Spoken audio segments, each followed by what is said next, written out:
দীর্ঘ 40 দিন আল্লাহ ইউনূস আলাইহিস সালামকে সেখানে রেখেছিলেন। প্রশ্ন হতে পারে, মাছের পেটের মধ্যে তো অক্সিজেন নাই, আবার মাছ তো সমুদ্রের নিচে চলাচল করে, মাছের পেটের মধ্যে অক্সিজেন ছাড়া একজন মানুষ কিভাবে বাঁচে? এটা সম্পূর্ণ আল্লাহ রাব্বুল আলামিনের পক্ষ থেকে একটা কুদরত। আল্লাহ তাআলা তার বান্দা ইউনূস আলাইহিস সালাতু ওয়াস সালামকে পরীক্ষা করবেন। এই জন্য মাছের পেটের মধ্যে আল্লাহর পয়গম্বর ইউনূসকে আল্লাহ জিন্দা রেখেছেন। সুবহানাল্লাহ। ইউনূস আলাইহিস সালাতু ওয়াস সালাম মাছের পেটে থেকে আল্লাহ রাব্বুল আলামিনের উপরে ধৈর্য ধারণ করেছেন।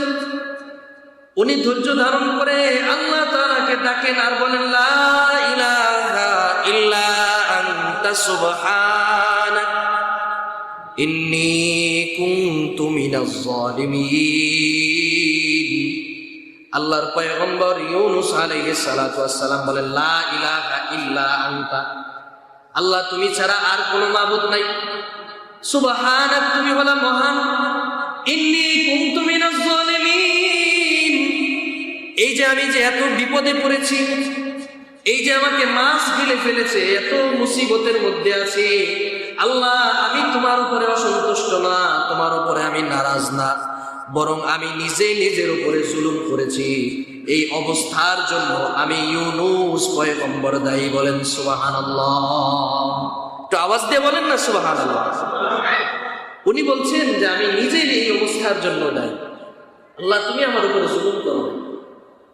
দীর্ঘ 40 দিন পর্যন্ত ইউনূস আলাইহিস সালাম মাছের পেটে দোয়া করে যাচ্ছেন, আল্লাহ আমি নিজের উপরে জুলুম করেছি, ও আল্লাহ আমি নিজের উপরে জুলুম করেছি, তুমি আল্লাহ মহান, তুমি ছাড়া আর কোনো মাবুদ নাই। 40 দিন পর্যন্ত ইউনূস পয়গম্বর আল্লাহর কাছে কান্নাকাটি করেছেন। 40 দিন পরে আমার আল্লাহ ইউনূস আলাইহিস সালাতু ওয়াস সালামকে মাছের পেট থেকে মুক্তি দিয়েছেন। বলেন সুবহানাল্লাহ। কয়দিন রেখেছেন? 40 দিন। মুমিনের উপরে পরীক্ষা আসবে, এটাই স্বাভাবিক। মুমিনের উপরে আল্লাহ রাব্বুল আলামিন মাঝে মধ্যে বিপদ দিয়ে মুমিনকে দেখেন, পরীক্ষা করে দেখেন মুমিন বিপদের সময় কি করে। মুমিন বিপদে আপদে বালা মুসিবতের সময় আল্লাহকে ডাকে নাকি আল্লাহকে ভুলে যায়। এজন্য আমার আপনার উপরে মাঝে মধ্যে আল্লাহ বিপদ দেন। এই যে আজকে যে ভূমিকম্প হলো, এটাও আমাদের জন্য একটা পরীক্ষা। এই সময় আল্লাহর কাছে বেশি বেশি দোয়া করতে হবে, আল্লাহর সাহায্য চাইতে হবে। কারণ দুনিয়ার মধ্যে মানুষ এত পরিমাণ গুনাহ করে, আমার আল্লাহ যদি দয়া না করতেন এই মানুষের গুনাহের কারণে মানুষগুলা ধ্বংস হয়ে যেত। ঠিক কি না বলেন? দীর্ঘ 40 দিন পর্যন্ত ইউনূস আলাইহিস সালাম মাছের পেটে দোয়া করে যাচ্ছেন, আল্লাহ আমি নিজের উপরে জুলুম করেছি, ও আল্লাহ আমি নিজের উপরে জুলুম করেছি, তুমি আল্লাহ মহান, তুমি ছাড়া আর কোনো মাবুদ নাই। 40 দিন পর্যন্ত ইউনূস পয়গম্বর আল্লাহর কাছে কান্নাকাটি করেছেন। 40 দিন পরে আমার আল্লাহ ইউনূস আলাইহিস সালাতু ওয়াস সালামকে মাছের পেট থেকে মুক্তি দিয়েছেন। বলেন সুবহানাল্লাহ। কয়দিন রেখেছেন? 40 দিন। মুমিনের উপরে পরীক্ষা আসবে, এটাই স্বাভাবিক। মুমিনের উপরে আল্লাহ রাব্বুল আলামিন মাঝে মধ্যে বিপদ দিয়ে মুমিনকে দেখেন, পরীক্ষা করে দেখেন মুমিন বিপদের সময় কি করে। মুমিন বিপদে আপদে বালা মুসিবতের সময় আল্লাহকে ডাকে নাকি আল্লাহকে ভুলে যায়। এজন্য আমার আপনার উপরে মাঝে মধ্যে আল্লাহ বিপদ দেন। এই যে আজকে যে ভূমিকম্প হলো, এটাও আমাদের জন্য একটা পরীক্ষা। এই সময় আল্লাহর কাছে বেশি বেশি দোয়া করতে হবে, আল্লাহর সাহায্য চাইতে হবে। কারণ দুনিয়ার মধ্যে মানুষ এত পরিমাণ গুনাহ করে, আমার আল্লাহ যদি দয়া না করতেন এই মানুষের গুনাহের কারণে মানুষগুলা ধ্বংস হয়ে যেত। ঠিক কি না বলেন?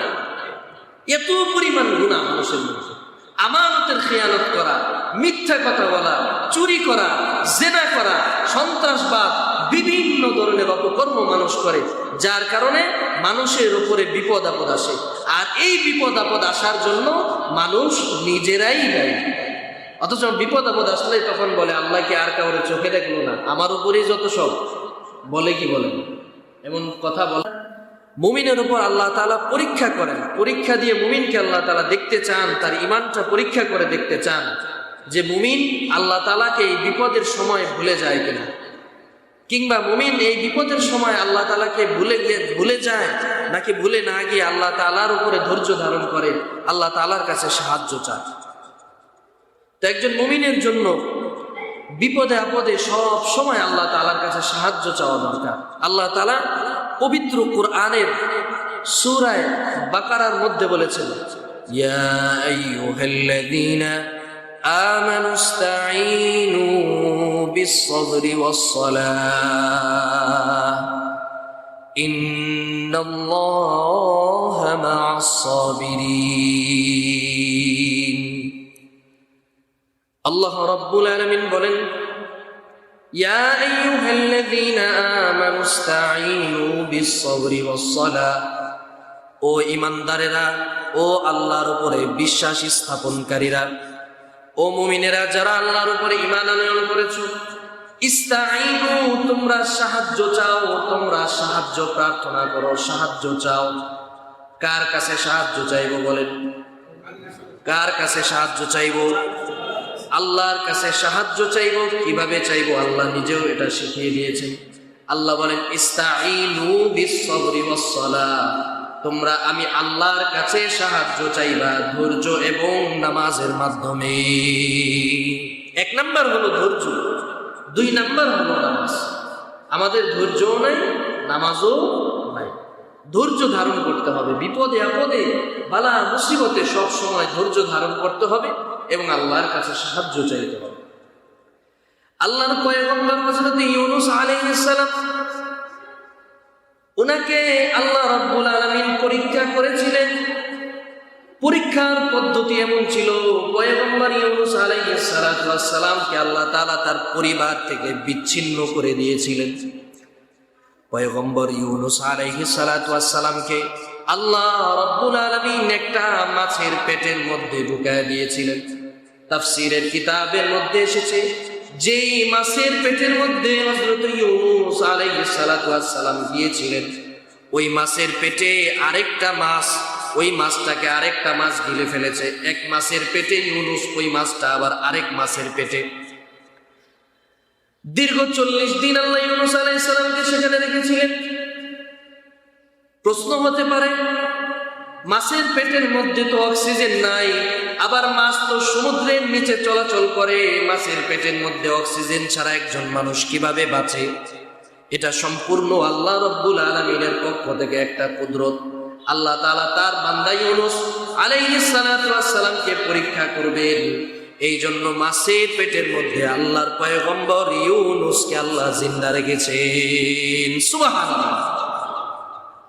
ইউনূস আলাইহিস সালাম মাছের পেটে থেকে আল্লাহ রাব্বুল আলামিনের উপরে ধৈর্য ধারণ করেছেন।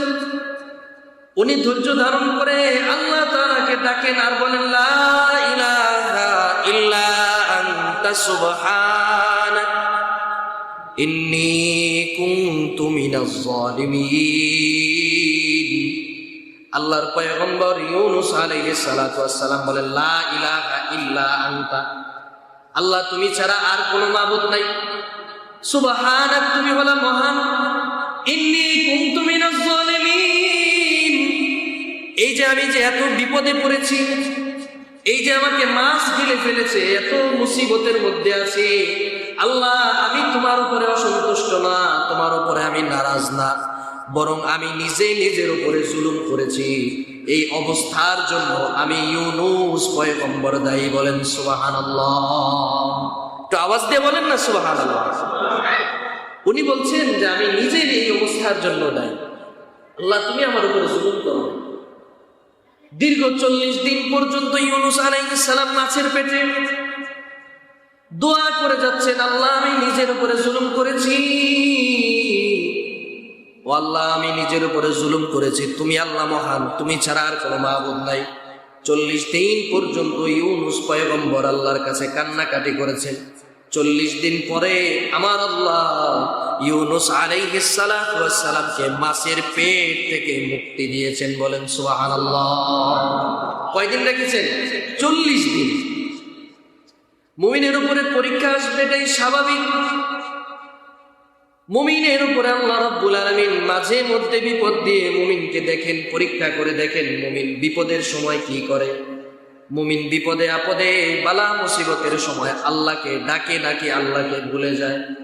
এজন্য আমার আপনার উপরে মাঝে মধ্যে আল্লাহ বিপদ দেন। এই যে আজকে যে ভূমিকম্প হলো, এটাও আমাদের জন্য একটা পরীক্ষা।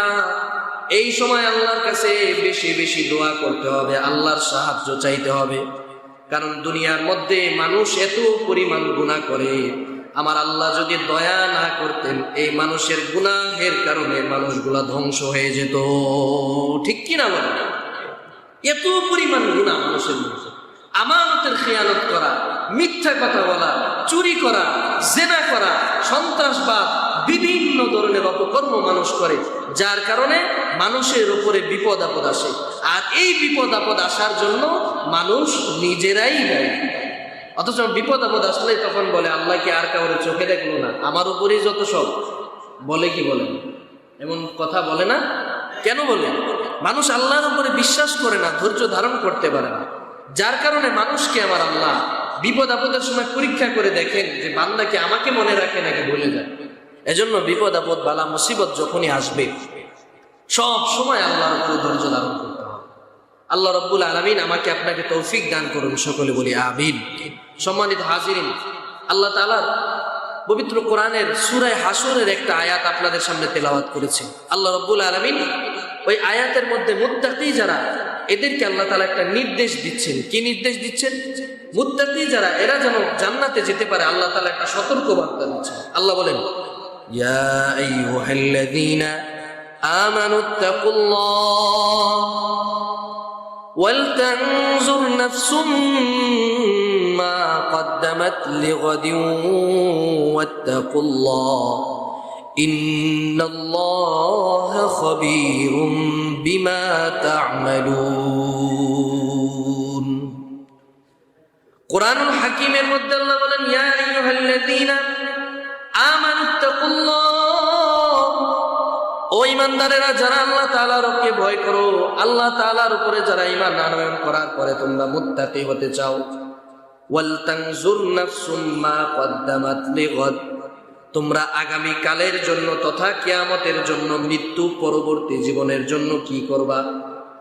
তোমাদের পরবর্তী জীবনের জন্য, মৃত্যু পরবর্তী জীবনের জন্য তোমাদের ভূমিকা কেমন হবে, এই সংক্রান্ত পরিকল্পনা তোমাদের কেমন হবে, তোমরা এখন থেকে চিন্তা ভাবনা শুরু করো। এরপর আল্লাহ বললেন, মুত্তাকুল্লাহ, সব কাজের মধ্যে আমি আল্লাহ রাব্বুল আলামিনকে ভয় করো। ভয় করতে হবে কাকে? কাকে ভয় করতে হবে? আল্লাহকে ভয় করতে হবে। একজন ইমানদার যখন আল্লাহকে ভয় করবে, আল্লাহকে যদি কেউ ভয় করে তার গুনাহ করার প্রবণতা কমে যাবে। যে দোকানদার দোকানের মধ্যে খাবারের মধ্যে ভেজাল মেশায়, কিংবা ওজনে কম দেয়, কিংবা 2 নাম্বার 3 নাম্বার ডুপ্লিকেট প্রোডাক্ট বাজারে বিক্রি করে, এই মানুষগুলো যদি আল্লাহকে ভয় করে, আল্লাহর ভয় যদি তাদের অন্তরে ঢোকে, তাহলে সে কখনো এই ধরনের অপকর্মগুলো করবে না। আল্লাহর ভয় নাই বিধায় মানুষ এই ধরনের খারাপ কাজগুলো করতে একবারও চিন্তা করে না। তাদের অন্তরের মধ্যে একটু ভয় জাগে না যে আমি ধোঁকা দিচ্ছি, এর জবাব কিন্তু কাল কিয়ামতের ময়দানে আমাকে আপনাকে দিতে হবে। এই চিন্তা সে করে। যদি এরকম চিন্তা মানুষের মধ্যে থাকতো, তাহলে এই যে আমাদের দেশে, আমাদের সমাজে, আমাদের বিভিন্ন সোশ্যাল ওকেশনগুলোর মধ্যে আমরা দেখি, কিছুদিন পর পরই খবরের কাগজের মধ্যে দেখি নকল ওষুধ বিক্রি করতেছে, মেয়াদ উত্তীর্ণ ওষুধ বিক্রি করতেছে, খাবারের ভেজাল মেশাচ্ছে, মাছে, চালে, তরি তরকারিতে, প্রতিটা জিনিসের মধ্যে নকল। এই নকল, ভেজাল, তারপর মেয়াদ উত্তীর্ণ প্রোডাক্ট পণ্য আমরা যে ভক্ষণ করছি, এগুলো যদি মানুষ আল্লাহকে ভয় করত, তাহলে এই ধরনের অপকর্ম কোনোদিন করতে পারত। আল্লাহর ভয় নাই বিধায় মানুষ এই কাজগুলো করে। সম্মানিত হাজিরিন, এই জন্য আল্লাহর ভয়টা খুবই জরুরি। আমার ভাইয়েরা, একজন মানুষ যখন আল্লাহকে ভয় করে, আল্লাহ রাব্বুল আলামিনের ভয় যদি কোনো মানুষের অন্তরের মধ্যে থাকে, আল্লাহ তাআলাকে যদি কোনো বান্দা ভয় করে, আখিরাতকে যদি ভয় করে, ইমানদারিত্বের পরিচয় যদি কোনো আল্লাহর বান্দা দেয়, আমার আল্লাহ ওই বান্দাকে কাল কিয়ামতে জান্নাত দিয়া দিবেন। সুবহানাল্লাহ। জান্নাতের মালিক হওয়াটা খুব কঠিন কিছু। আল্লাহর নবী বলেন, লা ঈমানা লিমান লা আমানাতা লাহু, মুসনাদে আহমদের মধ্যে হাদিসটা আছে, রাসূলুল্লাহ সাল্লাল্লাহু আলাইহি ওয়াসাল্লাম বলেছেন যে আল্লাহর বান্দার মধ্যে আমানতদারিতা নাই, যার মধ্যে ন্যায়পরায়ণতা নাই, যার মধ্যে ইনসাফ নাই, ওই বান্দাটার ঈমানও নাই। আমানতদারিতা নাই, ঈমানও নাই। ওয়ালা দীন লিমান লা আহদা লা, আর কোন আল্লাহর বান্দা যদি কাউকে ওয়াদা করে, ওয়াদা ভঙ্গ করে, ওয়াদা রক্ষা না করে, তাহলে ওই বান্দা মুসলমান বান্দা থাকে না। বলেন নাউজুবিল্লাহ, নাউজুবিল্লাহ বলেন। যে ওয়াদা ভঙ্গ করে, একজনের কাছে আপনি একটা কথা বললেন যে ভাই একটা বিপদের মধ্যে পড়েছি, একটা গোপন কথা আপনি বললেন। আমরা বলি না অনেক সময় যে ভাই দুঃখের কথা আপনাকে কি বলবো, কারো কাছে এই বিষয়টা জানায়েন না, এমন এমন এমন এমন বিপদের মধ্যে আছে। বলি কি বলি না? আমরা বলি না? উনি কি করলো, আপনার এই কথাটা ওনার কাছে আমানত, উনি এই কথাটার আমানত রক্ষা না করে এই কথাটা অন্য আরেকজনের কাছে গিয়ে বলে দিল। এটা মুসলমানিত্বের পরিচয় না, ইসলাম এটাকে সমর্থন করে না। একটা কথা আপনি একজনের কাছে বললেন, সেই কথাটা গিয়ে আরেকজনের কাছে বলে ফেললো, আপনার আমানতের খিয়ানত করলো। যেই কাজটা করলো আল্লাহ নবী বলেন যে তার দিন বলতে কিছু নাই, সে ইসলাম ধর্মের বাহিরে চলে গেছে। বলেন নাউজুবিল্লাহ। এর মানে সে বেঈমান হয়ে যাবে এমন না, কিন্তু একজন ইমানদারের পরিচয় সে বহন করে না, ইমানদারের আলামত তার মধ্যে থেকে চলে গেছে, এটা বোঝানো। এজন্য আমার ভাইয়েরা, আমানতদার হতে হবে। কেমন আমানতদার হবেন? আল্লাহর নবী সাল্লাল্লাহু আলাইহি ওয়াসাল্লাম আমানতদারের বলিষ্ঠ উদাহরণ ছিলেন। নবীজি সাল্লাল্লাহু আলাইহি ওয়াসাল্লামের উপরে যখন ওহী আসে নাই, অর্থাৎ তিনি যখন নবুয়ত প্রাপ্ত এখনো হন নাই, ছোট্ট সময় থেকে আল্লাহর নবীর কাছে মক্কার দূর থেকে কুরাইশ বংশের শত্রু গোত্র যারা ছিল, যারা আল্লাহর নবী সাল্লাল্লাহু আলাইহি ওয়াসাল্লামের ওই গোষ্ঠীর সাথে যাদের শত্রুতা ছিল, তারা পর্যন্ত নবীজি সাল্লাল্লাহু আলাইহি ওয়াসাল্লামের কাছে নিজেদের মূল্যবান সম্পদ জমা রাখত। কারণ তারা জানতো দুনিয়ার কোনো মানুষের কাছে এগুলো সুরক্ষিত থাকুক আর না থাকুক, এই যে আব্দুল্লাহর ছেলে মুহাম্মদ, এর কাছে সব সম্পদগুলো নিরাপদ থাকবে। সুবহানাল্লাহ। এমন আমানতদার ছিলেন, দুনিয়ার কোনো মানুষের কাছে এই সম্পদগুলো নিরাপদ থাকবে না, কিন্তু আব্দুল্লাহর ছেলে মুহাম্মদ সাল্লাল্লাহু আলাইহি ওয়াসাল্লামের কাছে এই সম্পদগুলো নিরাপদ থাকবে। এই জন্য কাফের মুশরিক বেঈমানেরা পর্যন্ত আল্লাহর নবী সাল্লাল্লাহু আলাইহি ওয়াসাল্লামের কাছে নিজেদের গুরুত্বপূর্ণ সম্পদ জমা রাখত। বলেন সুবহানাল্লাহ। তারা পর্যন্ত জানতো যে মুহাম্মদের কাছে যদি আমি আমার সম্পদগুলা রাখি, কেউ আমানত রক্ষা করুক আর না করুক, নিজের স্ত্রীর কাছে পর্যন্ত রাখতো না, কিন্তু মুহাম্মদুর রাসূলুল্লাহ সাল্লাল্লাহু আলাইহি ওয়াসাল্লামের কাছে এই সম্পদগুলো চুপে চাপে রেখে যেত। আমার ভাইয়েরা, ইসলাম আমাদের কেমন গুরুত্বপূর্ণ বিধি